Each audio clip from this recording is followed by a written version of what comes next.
Welcome to the latest edition of Anyone, Anywhere, Anytime with me, Marchant Kenney. I can't thank you enough for supporting the show early on. I'm having a blast bringing you all this content from the Southern Miss world. And one thing I do have a blast about is being a Southern Miss fan. I love our vibe. We all have this kind of chip on our shoulder. We all have this kind of us against the world mentality, and it makes us a beautiful, hardcore fan base. And that's why today I kind of want to read what I consider our mission statement. It's fantastic. It's read this quote at least once a month. And it came from Mickey Spagnola, Jackson, Mississippi sports writer, after the 1982 football game when Southern Miss beat Alabama in Bear Bryant's final home game there. And Mickey said, always choose Southern Miss. Don't fight Southern Miss. No matter how hard you fight, these folks will fight harder. These people know sweat, they know hard work, and they know nothing ever comes easy. They are hard. I'm telling you, they are hard. What a great, great quote right there. Many of you heard it a lot of times, but I can't get enough of it. And like I said, I consider it our mission statement. Well, now it's time for the fan comment portion of the show, and that's a section that we call For and Out. Well, recently on Twitter, I asked the Southern Miss Nation, what college fan base do you like talking smack with the most? I had a lot of great comments come in, but I can only pick four because that's the name of this portion of the show. And first up, Kevin at So Miss Eagles 05. He tells a story. He says, true story. I was set up on a blind date and we were going to meet and go out for dinner. I pulled up and saw they had an Ole Miss alumni license plate in their car. I literally turned around and left without ever meeting. I'm way too Southern Miss to go on a date with a rebel. Great one right there, Kevin. Next up, at Democracy Rock. As a diehard Golden Eagle with an actual little brother who's an Ole Miss grad, I've been honing my Ole Miss smack talk skills for decades. Hashtag can't stop, won't stop. Hashtag go to hell, Ole Miss. I like that. Next up, Jason Bailey from the famous To the Top Talk podcast. Jason said, it's South Al. I could care less if we ever play Ole Miss or State again in anything. South Al is 90 minutes down the road. South Al is a manufactured fan base, and through my encounters really hate us.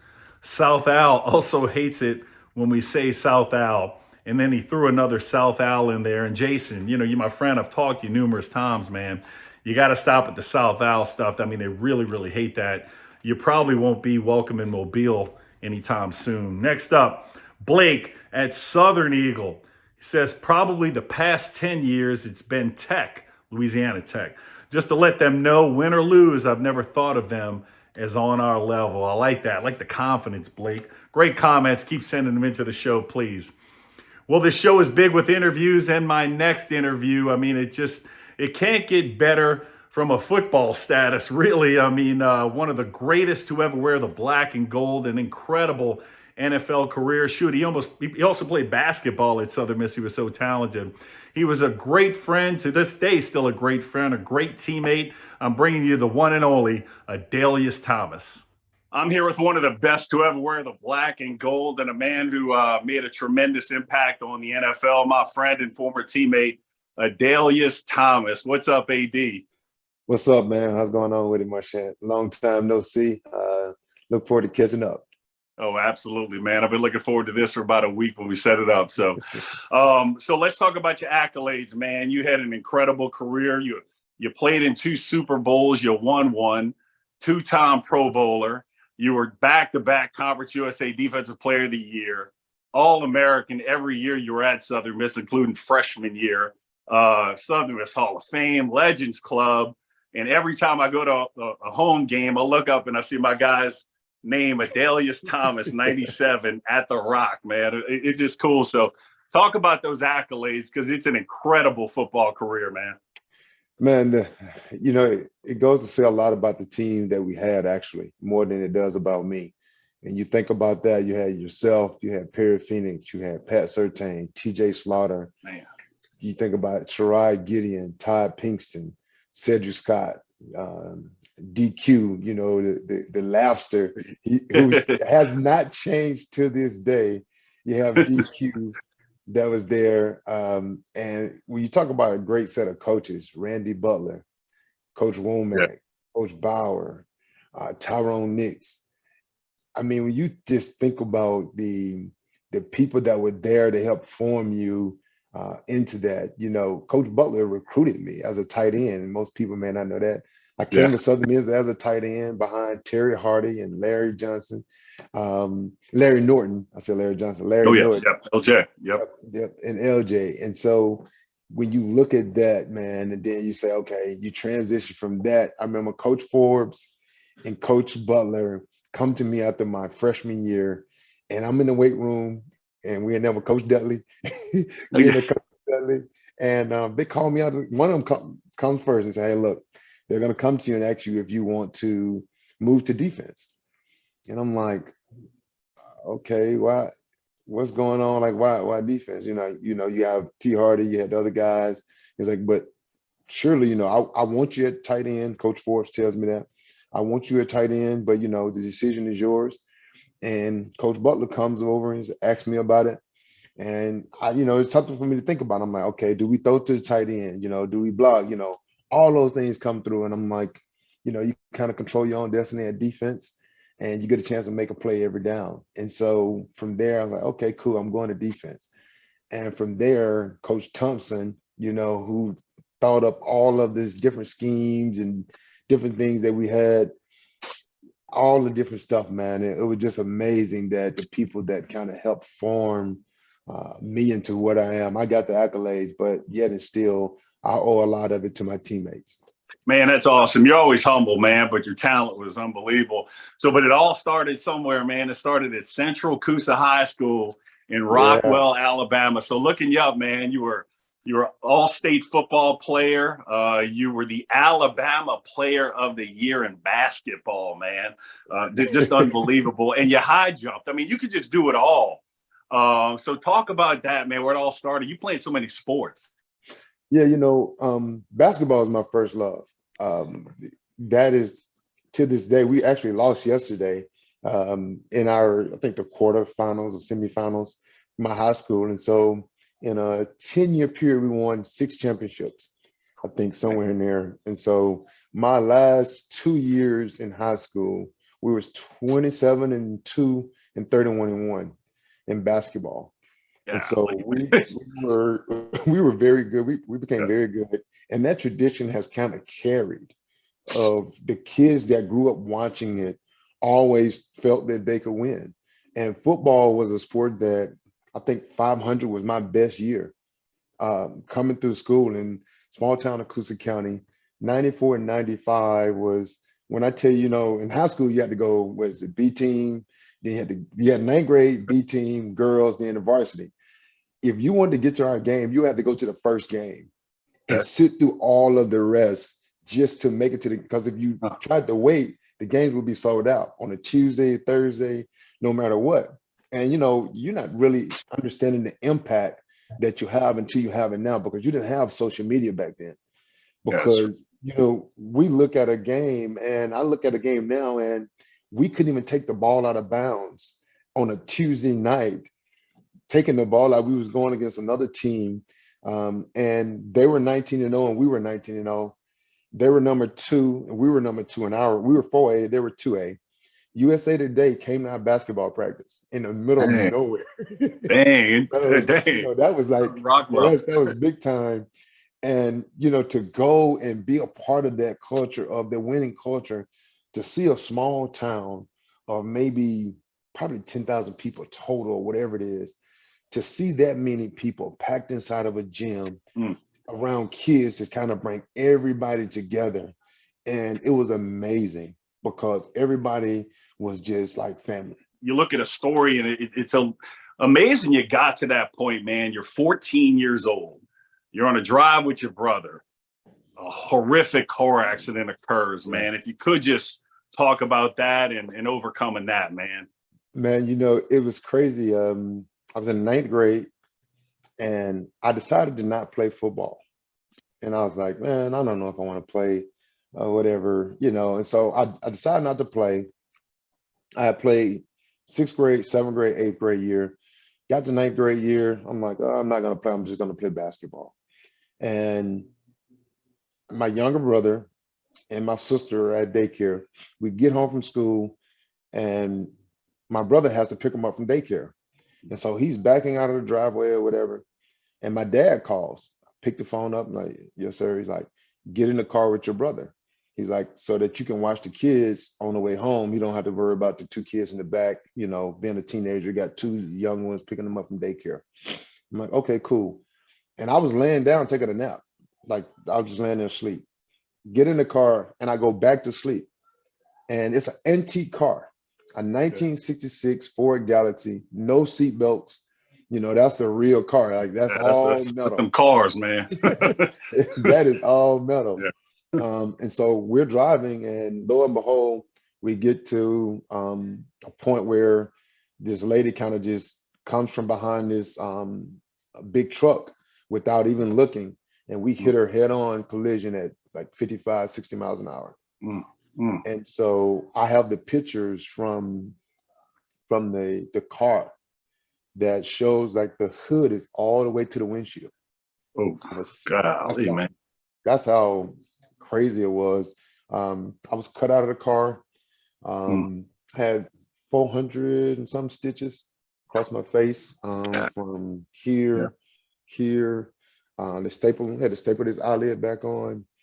So it was a very traumatic deal. And from there is when I said, if I was at football practice, I wouldn't have been here. And that's when I started back playing football. Man, that's an awesome story, man. Overcoming the car crash and becoming just one of the best players in the state of Mississippi. So that takes you to Southern Miss. Now I get to know you a little bit, man. So I'm at Southern Miss at practice in camp. We all show up and I'm practicing and I'm looking at this dude over here who's just a ridiculous athlete, and I'm sitting there, man, I wish I was that athletic.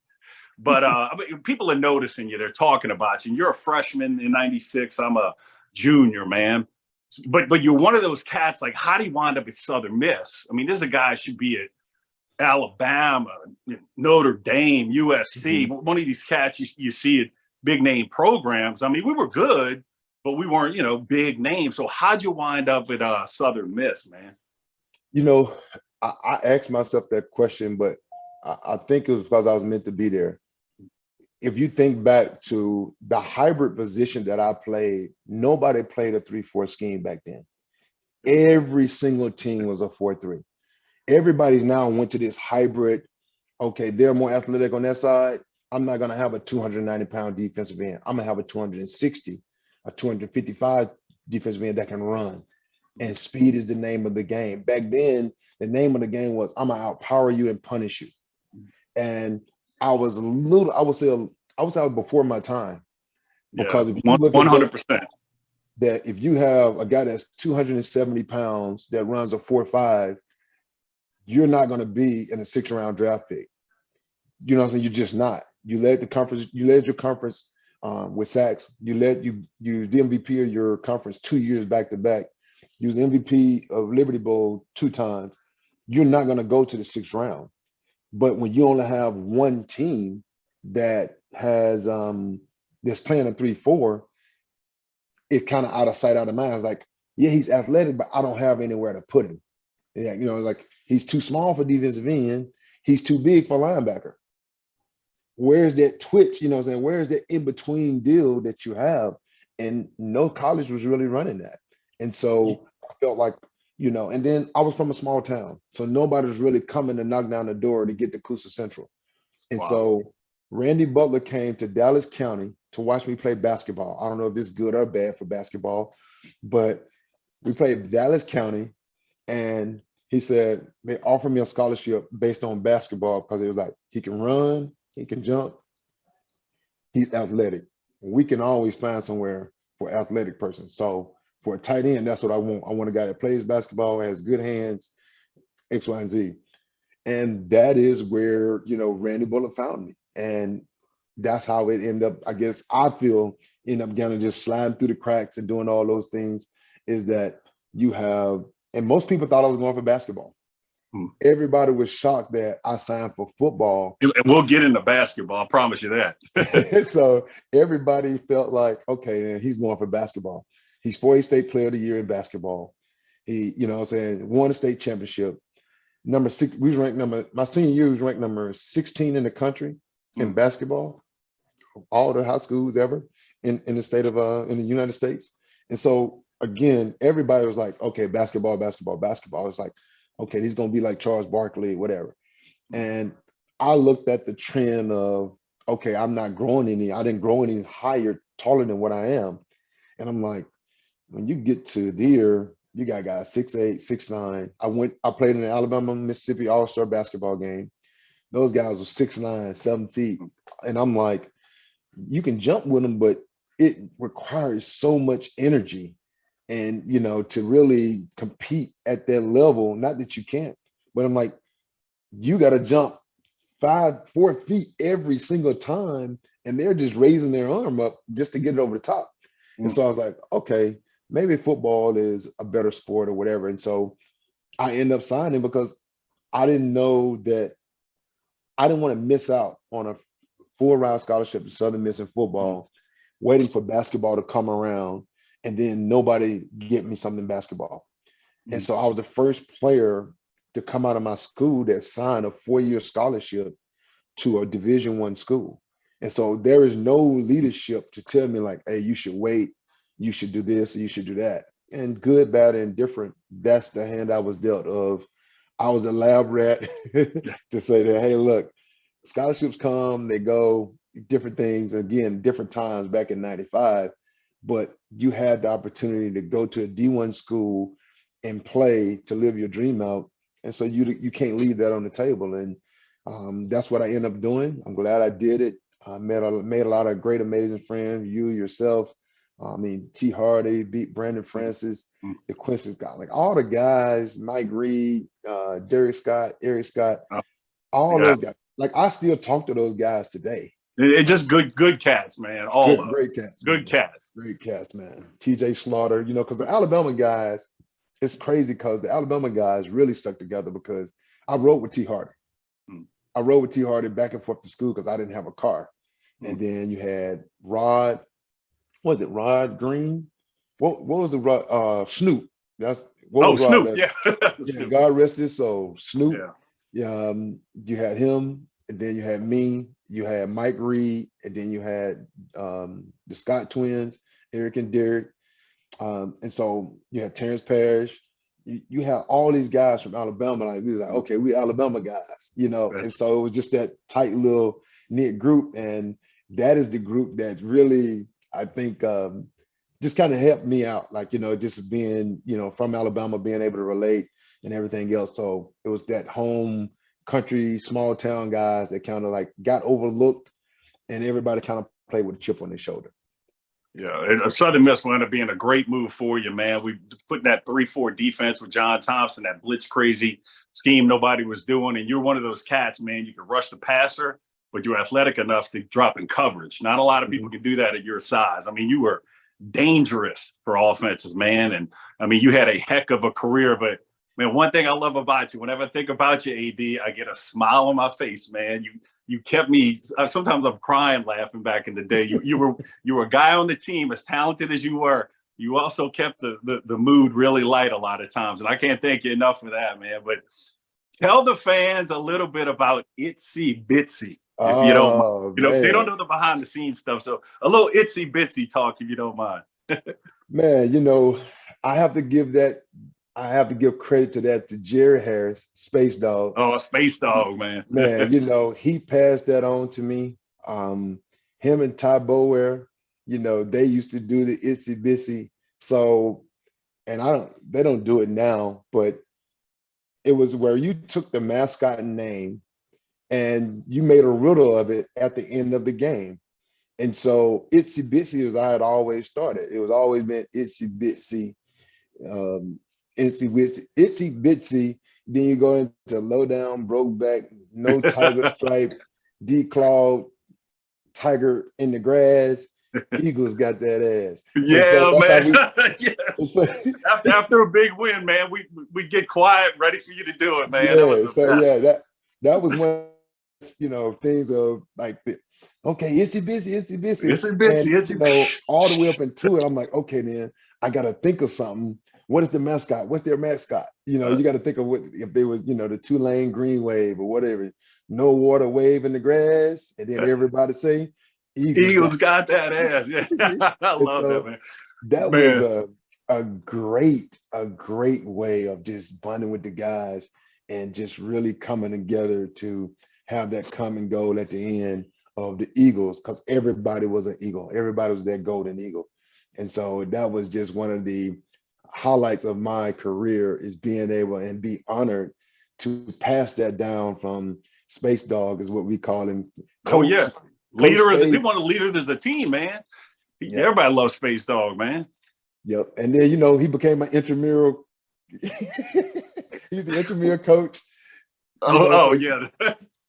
We'll get into that. The dog pound. We're The gonna get into dog that. pound. We're The gonna get into dog that. pound. Oh, Yes. but AD, I just want to continue. Some of these stories people can't hear or see because they just weren't there, man.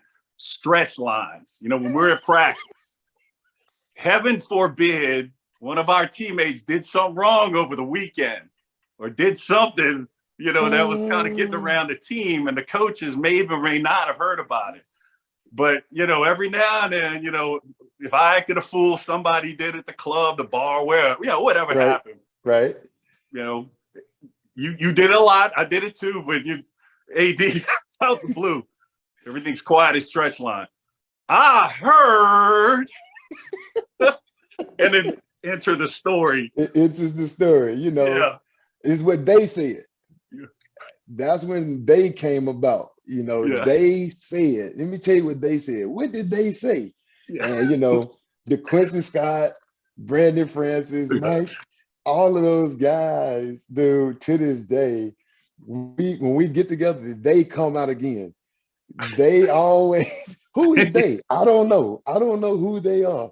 I don't know. So Just I got blamed for they 98% of the time. And, I would say we didn't know who they were, but we didn't know who they were, know. But because I started they, anytime somebody wanted to just say anything and they say they, it's AD said.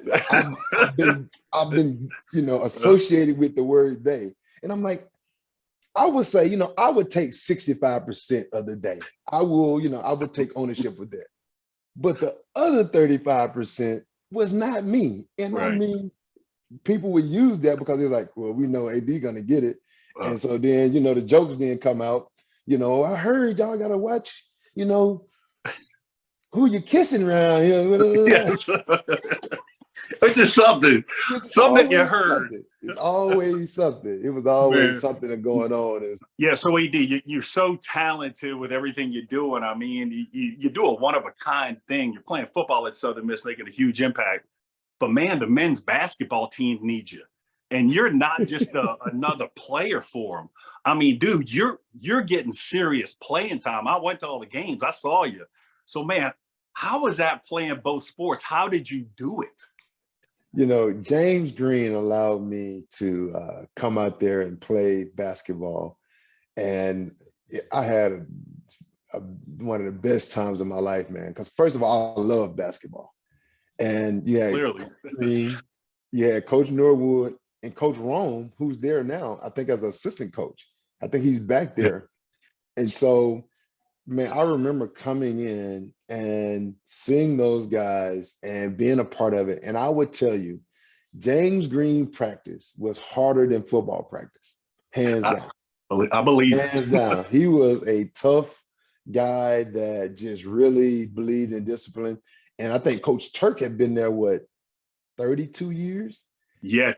Turk last year was 96, and then James Green came right at 97 after that. So those are two hard-nosed cats right there, man. Right. but James, Coach Dreams. So Coach Turk would not allow football players to play basketball. Yep. And so that's why I didn't play the first year. And then Coach Green came, and then he would. And I never forget that we're playing the Cincinnati Bearcats. Me and Pedro Phillips. And, the Bearcats was everything then. That's what That's what did Kenyon Martin too. Wasn't that night? Kenyon Yeah. Kenyon Martin, you had Yeah. Danny Fortson, you had all those guys. And I remember the guys were kind of playing very soft, scared. And for me, basketball was my thing. Like, Yeah. I love, like, all these people, they came here to see me. They didn't come to see Cincinnati. Like, they came to see me, as far as I'm concerned, because I did. exactly. Like, we're in Cincinnati, and Pedro, me and they are pressing us, and they're doing this and they're doing that. And me and Pedro get in the game, and we have the ball and we take off. We go down, I get a dunk. I jump from half court, pass the ball, go down, I dunk, boom, whatever, come back. And we're playing, we're in the game, we're everything. And halftime comes, and I never forget this. And everybody knows James Green voice. I'm gonna try to do it.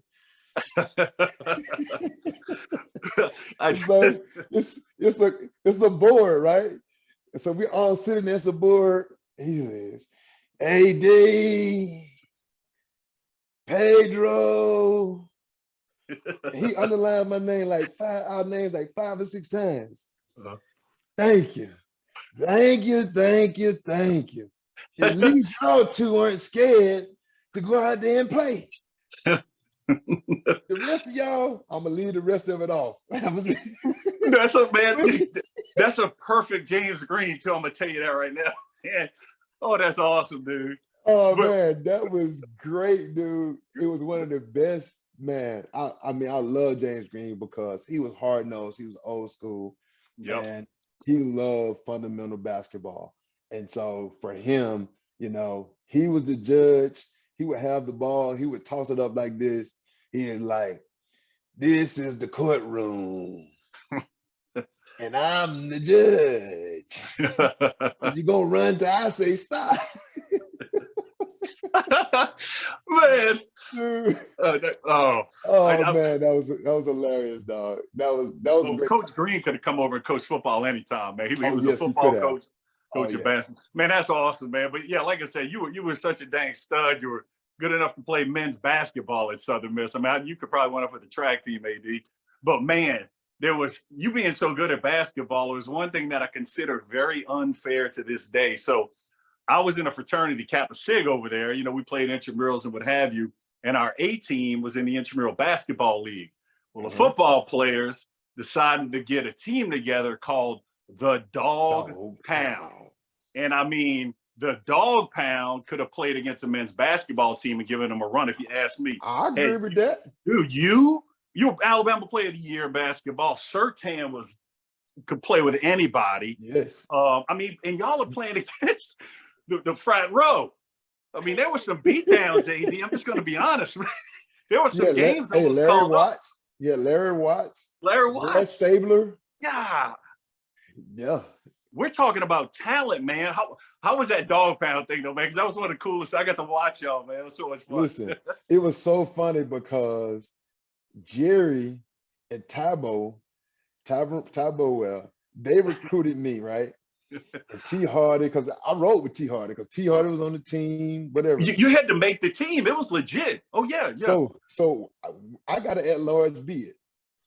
We had an at-large bid. Me, Todd Pinkston, Sherrod Gideon.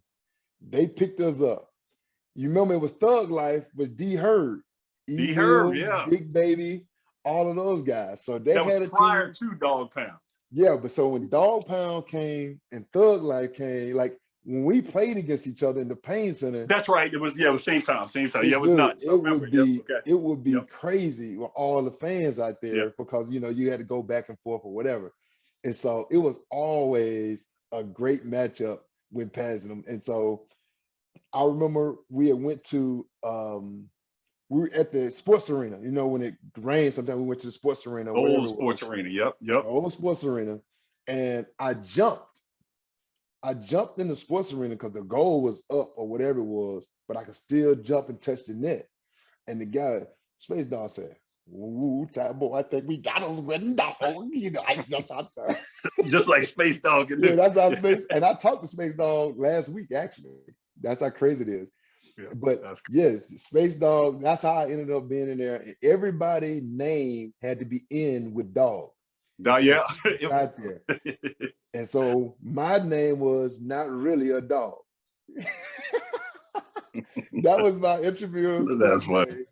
Because I think T Hardy was Big Dog and somebody else or whatever. And I was like, okay, then not really a dog. And that's what that was my name for my That's perfect for you. Always had a little comedy flair to it, though, man. People ask me all the time, "What do you miss most about football?" This or that. I miss Van Hall. I miss the guys. I yeah. mean, if people would have seen what happened behind those walls, Yeah. it was bonding, though, man. It was just it's something you just can't put a price tag on. And I hate how athletic dorms aren't around anymore because I miss Van Hall, man. I do more than anything. Yeah, I mean, because dude, just think about if you went back now, if you could go back now to Van Hall to Athletic Dorm, and in the lobby you have the legends of Van Hall or whatever it is that's up, and you could talk to the guys, and but you don't get that anymore. So again, Van Hall was special. All of the things that transpired there, the bonding and going out and doing the cookouts, all those things. Yeah. All of those things, man, were always a great way of bonding. And so I truly hate that we missed that. We don't have a chance to, kids don't have a chance to partake in that now. But but that's one of the fun times you think about Van Hall is B5 for life. That's it, man. That's it. So that's it, man. But so yeah, just great stories. Thanks for sharing all those, AD, and kind of getting back on the football field, man. So people forget how good we were. 99's your senior year. By that time, from your freshman to your senior year, man, you only lost 2 conference games. I mean, people just don't understand how good we were and how good you were. At that point, you're back-to-back Conference USA Defensive Player of the Year. You're All-American. Man, any games, anything in particular that really stick out to you during kind of that, maybe more your junior, senior year? I'd left 97. Your junior, senior year, maybe that really stick out because we were on the map in college football. We were the best G5 program, period. Well, I think that the thing that stuck out was the guys' willingness to kind of be unselfish, we had all these different blitzes that we would do, guys that really understood what teams like to do and really just focusing in on the task at hand. It's like sacrificing, because everybody wants to go out on Friday night. That was Thursday night was the go out night, and being Friday you had the game, you had the curfew, whatever it was, is that, people really locking in. And when you look at the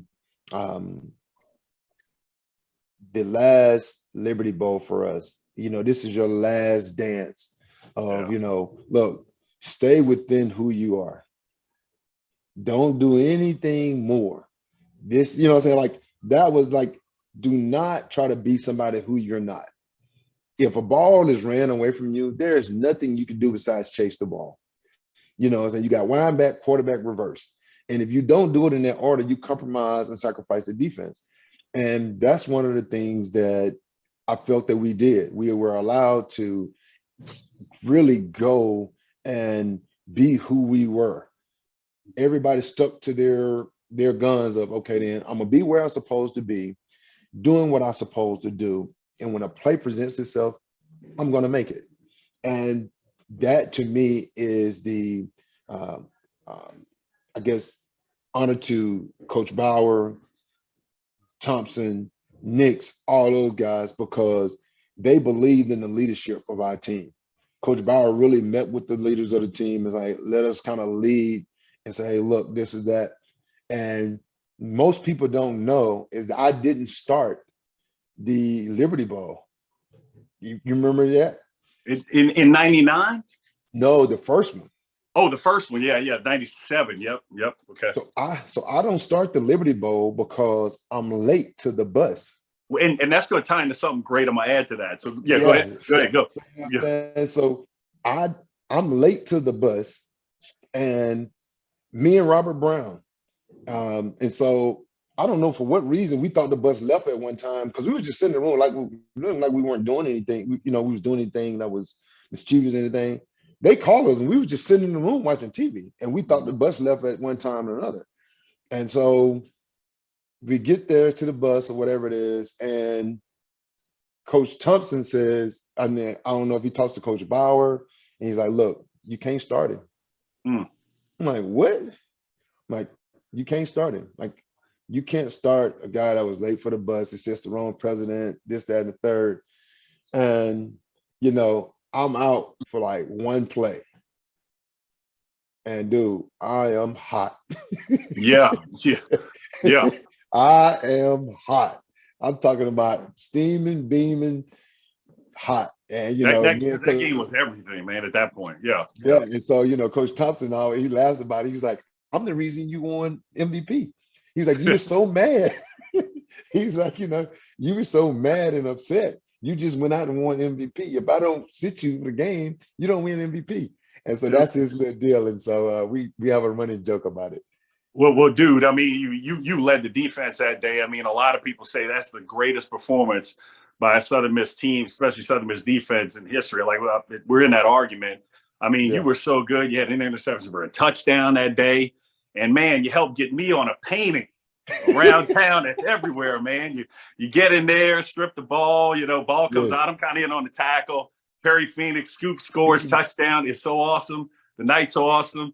They put a painting up, and you see Kenny everywhere. So I thank you, AD. I thank you, man, for that play and all you did. That's crazy because, you know, when I looked at the painting or whatever, and I'm like, why do I have sleeves on? I'm like, I don't wear sleeves.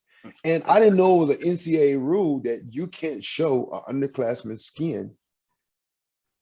And that's why I have sleeves on. Really? That's interesting. Right? Huh? So if you go look at the painting, when you look at the painting, I know I can picture it. I've seen it. I have sleeves on. I have sleeves on because you can't show the skin of an underclassman. You were a senior, so they could show your skin. Wow. And so that was the definition that was given to me. And I'm like, have sleeves? I'm like, I ain't never worn no darn sleeves. Yeah. I don't care how cold it was. I didn't wear sleeves. And they explained that, like, you can't, they couldn't even show my name. You see my number, and they only see a couple letters of my name. Wow. They could not use my name or image for instead, they could use a silhouette, I guess. And that explained to me why, because I was like, I don't agree with this picture. I was like, this is not an accurate. I was like, I don't have sleeves on. And they was like, well, you can't show all these different things. And so, and at that point, I'm like, okay, then if those are what the rules are, I'm cool with it. And so that was pretty interesting. I know you had sleeves on maybe in it, man, but that painting, that's immortalized. You are immortalized. That team's immortalized, and you still had more to come. I was done, but that painting's everywhere in Hattiesburg, man. So that's something, you know, you had a huge part in making that happen, man. So, you know, your career at Southern Miss it doesn't get better. You're one of the most decorated players in Southern Miss football history. You know, a lot of people say the greatest defender that ever played at Southern Miss, man, and I'm not arguing with them. I'm gonna tell you that right now.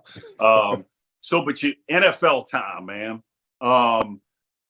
The steal of the draft. I still don't understand how you went in the 6th round. I'm watching the draft, seeing where my guys are gonna go.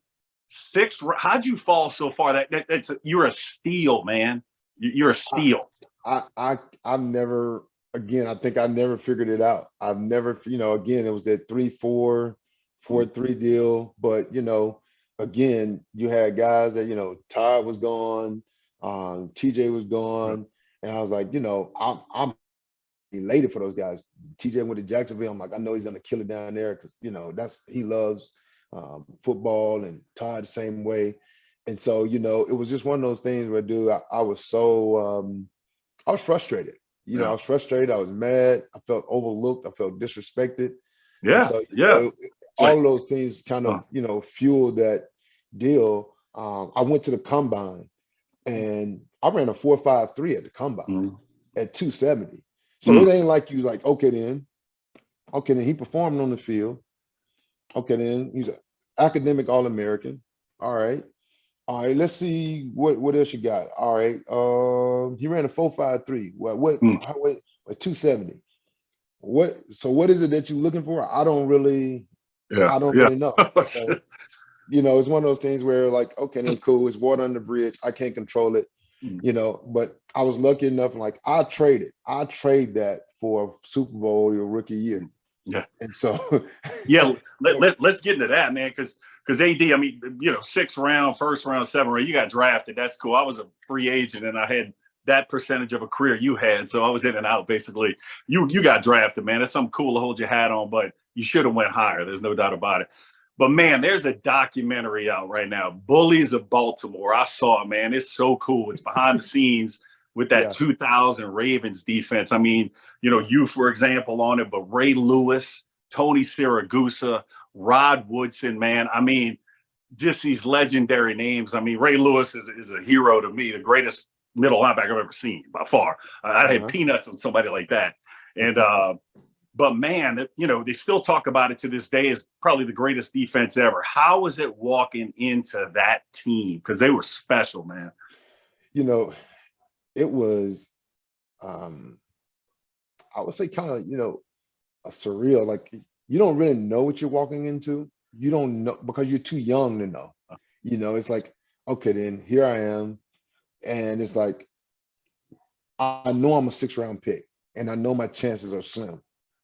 And it's like, here you have a great defense that even if you're good, you can't get on the field because you're behind Peter Boer and Michael McCrary at defensive end. You're behind Rob Burnett. He's been in the league like so. You're sitting there, and it's like, okay, what about special teams? Like and that's what the coach said. Some of you guys got to make the team on special teams. I want to get back to one more teammate. Yeah, Shannon Sharp on that 2000 team. How was it being teammates with the Shannon Sharp? I love the guy listening to him. Man. Listen, I call him Fats. Minnesota Fats. So he called me Fats. So great guy, man.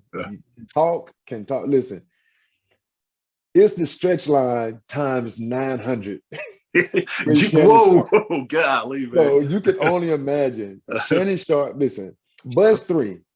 I've seen grown men get on bus 3 and just get back off like, I can't take it. Like literally, I've seen cats like, if you weren't dressed right, Shannon's gonna get you. Corey Harris, myself, dude, Jamal Lewis, Ray, Ed Reed, like all of us. Golly, man. Dion was back there. Ooh. When you come on the bus, if you're not dressed right, I'm just telling you, I've seen grown men literally almost cry. And I believe it though, man. It was just so bad. But I learned that you can hang with them as long as you're doing what you're supposed to do and they respect what you were doing. And let's not overlook, man, you won a Super Bowl in that 2000 year, man. How was that, man? The confetti's coming down. I'm a Super Bowl champ, man. What's that like? What does it feel like? Dude, I have a running joke. I told them, y'all didn't win the Super Bowl until I got here. And so we weren't as great at Southern Miss till you got there. I mean, there you go.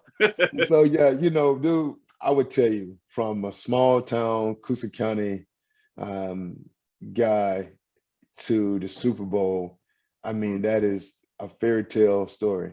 Wow. Talking to kids that don't feel like you need to be in the spotlight or wherever it is. Just keep your head down and work hard in your skill set to give yourself a chance. You're not guaranteed that you'll make it to the Super Bowl. You're not guaranteed those things, but to be able to go be a part of something special, to know what it looks like. And it's hard to explain to people that's willing to accept being mediocre. It's hard to explain and coach what you're looking for because they've only seen what is the best in their eyes. So when you're trying to explain it, like, no, this is not, oh yeah, that's okay, but you can do more. Yeah, you can be this, you can be that. And I find it very challenging to make people see that view, because if you haven't seen it, you don't understand it. Wow. And to see it with Ray and Tony Siragusa God rest his soul, Sam Adams, Michael McCrary, Webby, all those guys up front, like dominate the line. Like Mm. our rule was once the ball snapped, we become the offense. He's like, well, how do you become the offense? Because we're gonna dictate what you do. Man. We know what you want to do. We're gonna dictate what you Right. do. And Mm. we're gonna take your will and we're gonna tell your coach, hey, Mm. listen, your coach must really don't like you because he keeps sending you to block me and you getting your ass kicked, dude. He can't like you. Tell him to stop running that. You can take that out your playbook and go back to the huddle. Help him Man. up. And dude, taking men will, it was like watching guys quit. You saw Corey Dillon when he can go back in the game. He didn't go back. He quit. It's He like I didn't ain't go going. back in the game. I ain't go I back ain't in the gonna game. go back in there. Yeah, in the documentary, what we're referring to. Anybody sees it, I'm not. I don't want none of that. And so that is, dude, that is just one of the craziest things when you see that and Wow. you understand that that is the physicalness that we played with. Up to 2006, man, Rex Ryan said he had never seen a more versatile player in his career. I mean, he referenced Lawrence Taylor to you. I mean, dude, you were making an impact. Dude, their games, which it's unbelievable to watch. You're playing cornerback, man. You're jamming wide receivers. You are the ultimate hybrid player. So I'm getting to a quick point here. One of the coolest moments for me, because I knew this guy, Mhm. is I'm at a Books A Million in 2006, and I'm looking at the magazine rack, and I'm like, at ESPN the magazine, I'm like, that's AD on the cover of ESPN the magazine. It was a wow moment. I'm like, I know this guy. There are millions of athletes on this earth. ESPN is the outlet for it, the major outlet. Yeah. You're the guy. What did that feel like being on the cover of ESPN magazine? Because I was like, I know this guy. This is great. Dude, I never really thought about the magnitude of it. I really like it's like, okay, cool. And I remember doing the photo shoot and they wrapped me in Christmas paper and did the whole thing and wrapped the football in Christmas paper. And I remember doing the different, and I remember saying, I'm a different type cat. Oh. Most guys can do it physically, but they can't do it mentally. Mm-hmm. And that is the difference I felt was you had a lot of guys that were athletic in the league. You got guys that could run, do this, but the mental capacity to go from corner to safety to linebacker to end to tackle all in the same series without going to the sideline and making an adjustment and the same call and what package you're in, you at this. On this call, you go to this. Being able to process that by the time they come out of the huddle, I didn't think a lot of people could do it. So you get the eye of one of the biggest franchises of all time, the New England Patriots in 07. So you go to New England. How was that transition from over there? How is it being coached by Bill Belichick? It's completely different. It is a completely different, I'm talking about night and day, because like you said, he was the Mecca, he so smart, so well versed. He has this different way of doing things. I also go from playing outside linebacker mostly to playing inside, where I played a little bit of, but that wasn't my primary position. And he had Roosevelt Colvin and Mike Vrabel at both outside places. And so it was me, Teddy, and Junior Seau, God rest his soul. Yeah. So we playing inside because I think Teddy might have been hurt or Junior might have had surgery or whatever. So that was so we do the cover of Sports Illustrated for that group. It's me, Teddy, Mike Vrabel, Junior Seau, and myself. We do the cover of Sports Illustrated. So I did the cover of Sports Illustrated and the cover of ESPN, the magazine, in like a 3-year period. And that's when we was doing the undefeated year. Yeah. So, yeah. You were part of one of the greatest teams of all time, 19-0. You get to another Super Bowl, Right. Yeah. And that Super Bowl will forever be a scab, a needle in my eye.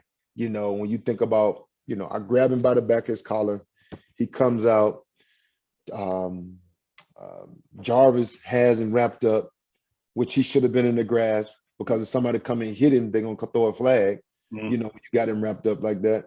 They let the play continue on. He comes out, and, you know, the rest is kind of history. Mm.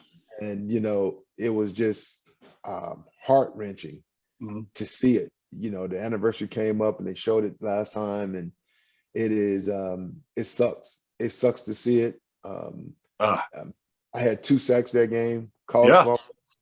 football had a good game, but not good enough. Mm. Nobody cares how many sacks you had when you didn't win. Yeah, And that season amazed a lot of fans and me, man. 'Cause to go 19-0, but that last one, you know, I know it's got yeah, to hurt, but man, you can't put a blemish on that season, and you being in 2 Super Bowls and winning one, man. I've never been in the Super Bowl, so what's it like, man? But listen, no, I would take the confetti it's feels different incredible, when it's man. not for I'm you. so happy for you. Wow. The confetti feels different when it's not for you. You don't want that. You don't want that junk to touch you. Like, it ain't, because it's a different. It is. It's definitely night and day. It was a chance to be a part of history. We fell short to it. Didn't make enough plays, and so, you know, you think about that, man. You know, you think about leaving the stone unturned, and that magnitude, man, is was one of the um, words. I don't think I watched TV for 2 weeks. Wow. Wow. Yeah. Yeah. I mean, you're You competitive as don't, yeah, you person don't want to I've see ever it. known, man. Yeah. Yeah, you don't want to see it. So yeah. Kind of getting New England Patriots too, man. I just got to ask you the question: what was it like playing with Tom Brady? I got to ask that question for the fans. You know, Tom is great, man. You know, a great workaholic. There early, leave late, works on his skill set.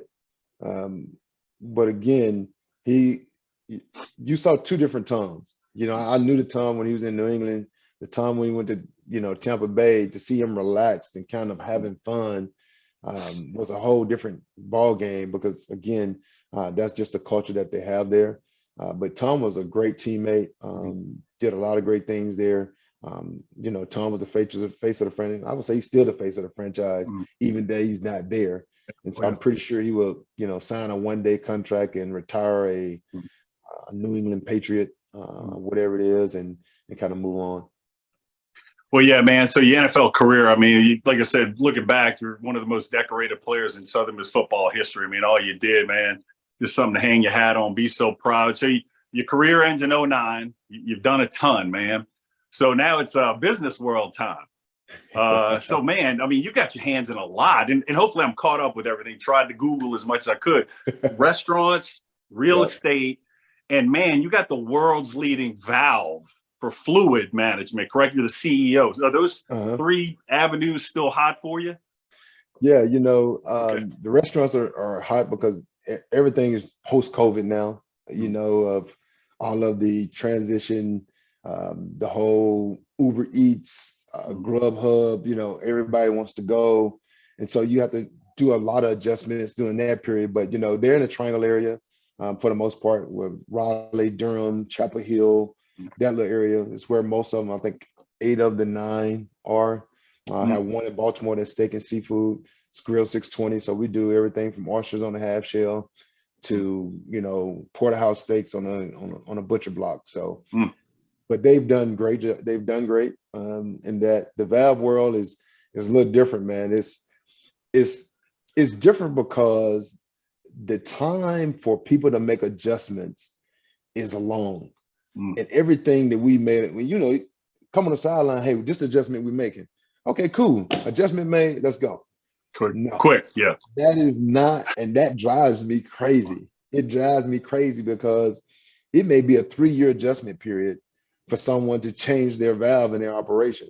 I was taught that if you could Mm. take the football analogy of trying to pivot from certain things that don't work and apply it to business world, you'll be so much better than the business world, because everything in business is just everybody's drags their feet, and things that can take 2 weeks would take 9 months. And I'm like, no, if it takes 2 weeks, then let's take 2 weeks, maybe two Mm. weeks in a day, but that's enough time to, you know, if that's truly, you know, time enough to transition from where you are. And that's not what you deal with. You deal with a lot of red tape and a lot of Mm. other stuff that kind of go along with it. And so sometimes it's very frustrating. You be like, ah, Yeah. I'll be like, itsy bitsy. Yeah, it's one thing too that happened for you that's super cool, man. Your son Devin, you dream of, maybe your son lining up in the same colors you did in college, and you got to experience that, man, with him playing for Southern Miss, man. What was that vibe like seeing your son out there at the Rock? Man, it's one of those things where it's like, talk about something coming full circle. You have that, he comes there. I do all the football camps when he's small. And so it's kind of like a home away from home for him. He goes there and plays football and has a chance to, play at the Rock, the same place your dad played. He plays out there and you can look up, see your name. And I think the first year they gave him my number and I'm like, look, you don't have to have that pressure. You get your own a lot number, of pressure. get your own number, be your own, develop your own identity or whatever it is. Don't feel like you have to kind of follow my footsteps, live your life. I don't want to be a parent that want to live your life through me, so, but he had a good time. And so he went on and left there and went to West Florida, finish up his year. And he's doing well. He's preparing for his pro day or whatever coming up in March. And so hopefully we get a chance to play on the next level. Oh, very cool, man. And you stay connected with Southern Miss to this day, man. Southern Miss has a big fundraiser going on right now, Give Wing, where you can just donate to whatever channel you want through the university, man. And what was super cool, I was so proud of you, man. They chose, these big names from Southern Miss, man. And my guy, AD, of all the alumni, man, you get up there and speak and try to help to raise money for Southern Miss. That's how highly you are thought of around here, man. Talk about that foundation Southern Miss is trying to do and raise money. Yeah, trying to get the campaign where the capital campaign of getting all the improvements, because as you know, every university is you trying to upkeep. You got things that you need from the stadium, from the sound system, all these different improvements that you're trying to keep up with. And funds only go so far, and then with COVID and all other protocols and things that went in, enrollments up, down, and different people online. And so you look at that, and I think they have an event coming up on the coast that I'll be a part of, where they do some black and gold on the blue is what they call it. Is one of the things that they have. But the capital campaign is about giving and raising money. I think I don't know what the number is now. I haven't looked at it, but it was over 150 million that raised to, do the capital campaign and all those different stuff. And so it's just a great thing to be a part of, to give back to something that gave so much to me. I earned my degree from there. And so I'm actually going to have breakfast with the business department next week. And so very cool. Very cool. They got a team coming over here. They're doing some competition things here in the Atlanta area. And so we'll go and meet with them and talk to some of the students and hopefully listen to what they have to say. But again, giving back to the people that invested in me when I was young. Oh, very cool, man. I appreciate all you're doing, man. I'm a guy who bleeds black and gold, and I see you do too, man. And Southern Miss made a big impact on our lives. And is there any last words for the Southern Miss Nation, man, you might want to say? And because I know a lot of people are going to watch this one. No, man. Just trying to get back to some consistency, and that's the biggest thing, is trying to get back to true support. Is going out there and supporting the teams. Football, hopefully they get back on track. I got Coach Hall and getting those guys ready for a new year coming up. Got a new conference that we're a part of. And so I really want us to dominate the conference, get back to dominating our conference that we're a part of. And they can use all the help, just like all the people there at the basketball games now. Those people need to be and bring a friend with them to the football game. We look forward to seeing all of the people come back and spend time, energy, and effort into cheering our teams on, whether it's basketball, whether it's baseball, football, cheer, whatever it is that we have going on. We look forward to people really coming back because the university needs you. Oh, absolutely, man. Great words for Southern Miss right there. And so, man, I was fired up to have you on this show, anyone, anywhere, anytime, man. And like I said, you were just a great teammate, a cerebral assassin, on top of being just such a great talent, one of the most decorated football players in Southern Miss history, man. So thank you so much for being on AD today, and hopefully we'll cross paths pretty soon, man. All right, man. Appreciate it. Thanks for having me, Marchant. All right, Southern Miss to the top. To the top. Thanks. I had a blast catching up with the legend, Adalius Thomas, for sure. Well, next up, I want to share a story from a former teammate of mine and a great friend of mine, Kendall Dunn, and I want to get his title right. He's in the Air Force Reserve Command currently, and he's one of those hurricane hunters. Many of you know him. He's actually done flyovers at the Rock during home games. But his official title, so I got this right, Lieutenant Colonel Kendall Dunn, instructor, evaluator, pilot for the 53rd Weather Reconnaissance Squadron, aka Hurricane Hunters. Well, Kendall Dunn's a great American and a great Golden Eagle, and here he is with a great story from back in the day. Hey, Marchant, Kendall Dunn here. I'm doing some simulator training for the Air Force. Thought I'd give you my favorite Southern Miss memory. Some of my favorite memories, man, were always during two-a-days. It was the hardest times, but we had a blast making fun of each other. But my favorite thing, man, we're doing a one-on-one pass rush drill, and we had a brand new freshman offensive lineman going against one of our big guys, Big Q, and he got his face mask ripped off in a drill, so he looked like a big fool standing there with his helmet on with no face mask. And they repaired his face mask, and again that afternoon we're doing the same drill. Big Jason Hall came up, one-on-one pass rush, grabbed his face mask, ripped it off. We all died laughing. Big offensive lineman ripped his helmet off, threw it on the ground, and was pissed, ready to fight everybody. But we had a great time. Proud of you. Glad what you're doing, getting everybody super involved, and love Southern Miss to the top. Well, thanks so much for sending that great memory into the show, Lieutenant Colonel Kendall Dunn, a great American and a great Golden Eagle. Well, that's it for another edition of Anyone, Anywhere, Anytime. Thanks again for supporting the show. If you're watching on YouTube, please hit that subscribe button. Absolutely free and easy to do. If you're listening on Apple or Spotify, what have you, please go ahead and subscribe over there as well. Well, until next time, as always, it's Southern Miss to the top.